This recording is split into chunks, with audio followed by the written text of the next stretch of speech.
남욱에 적은 남욱입니다. 일방적 진술을 앞세운 검찰 주장의 모순이 재판에서 드러나고 있습니다. 무차별 피의사실 공표로 국민의 시야를 가리던 검찰의 시간이 지나고 재판이 본격화되자 대장동 사건의 진실이 드러나고 있습니다. 지난 2일과 5일 공판에서 김만배 변호인의 남욱에 대한 증인신문이 이루어졌습니다. 화천대유 일당과 재판에서 진술이 서로 엇갈리고 서로에게 공방하고 있습니다. 김만배 측 변호인 남욱의 전문진술 신빙성에 대해서 집중 공세합니다. 남욱은 그렇게 들었다, 추측이다, 모른다로 일관하고 있습니다. 스스로의 신빙성을 훼손하고 있는 것입니다. 이 과정에서 지난해 남욱이 언론 인터뷰에서 밝힌 씨알도 안 먹힌다는 말이 사실로 밝혀졌습니다. 과거 남욱은 유동규가 제 입장을 반영해서 환지와 수용 혼용 방식으로 대장동 사업을 추진하겠다고 약속했고 이재명이 재선되면 약속을 지킬 수 있다고 했다. 이재명이 재선되면 자기가 공사 사장으로 온다는 말을 했었다.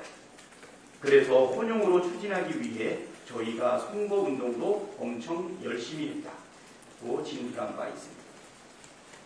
김만배 변호인은 2일 공판에서 이 진술을 되짚으며 남욱에게 14년 7월 17일 유동규가 공사에 복귀했지만 사장이 못됐다.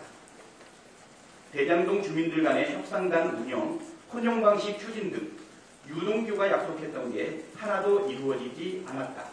라고 지적했고 남욱은 이 모든 사실을 인정했습니다.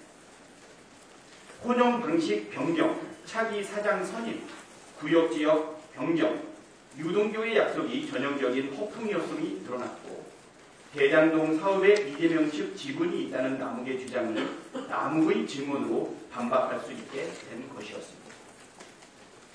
이재명 대표 측이 정말 대장동 사업 이익을 공유하기로 했다면 가장 쉬운 방법은 공모자인 유동규에게 성남도시개발공사 사장을 맡기는 것입니다. 그러나 그러한 일은 일어나지 않았으며 남욱이 인정한 대로 유동규의 허풍 섞인 약속도 지켜진 것이 없었습니다. 김만배 변호인은 같은 날 공판에서 유동규가 이재명을 컨트롤했다면 혼용 방식이 추진되었을 텐데 약속이 지켜진 것 없죠? 블록별 용도 변경 등의 권한이 없죠? 증인은 유동규가 어떤 역할을 하는지 확인한 바 없죠? 등의 질문을 이어갔고 남욱은 이를 모두 인정했습니다. 주장의 모순을 의식한 것인지 남욱은 5일 공판에서는 이 대표는 공식적으로는 씨알도 안 먹힌다며 밑에 있는 사람이 다 한 것이라고 증언합니다. 그러나 추측이니 함부로 말할 수 없다라는 말을 덧붙였습니다. 이처럼 남욱이 하는 말의 근거라고는 유동규, 김만배로부터 들었다는 전언과 자신의 추측뿐입니다. 그마저도 김만배 측 일관되게 부인하고 있습니다. 한쪽에는 추측과 전언만 있고 한쪽에는 명백한 사실이 있습니다.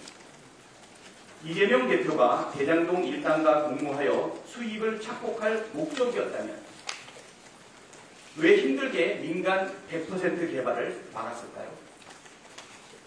왜 공모자인 유동규는 영향력을 행사하지 못했을까요?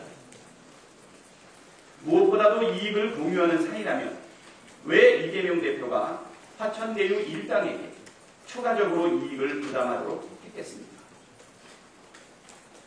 이재명 당시 성남시장은 토지가격 상승에 따라 민간 사업자들에게 터널 배수지 등 대장동 인근 배후시설 920억 원, 공원 지하주차장 건립비용 200억 원을 추가 부담하도록 했습니다. 그래서 공산당 같은 XX라는 말까지 들었던 것 아닙니까?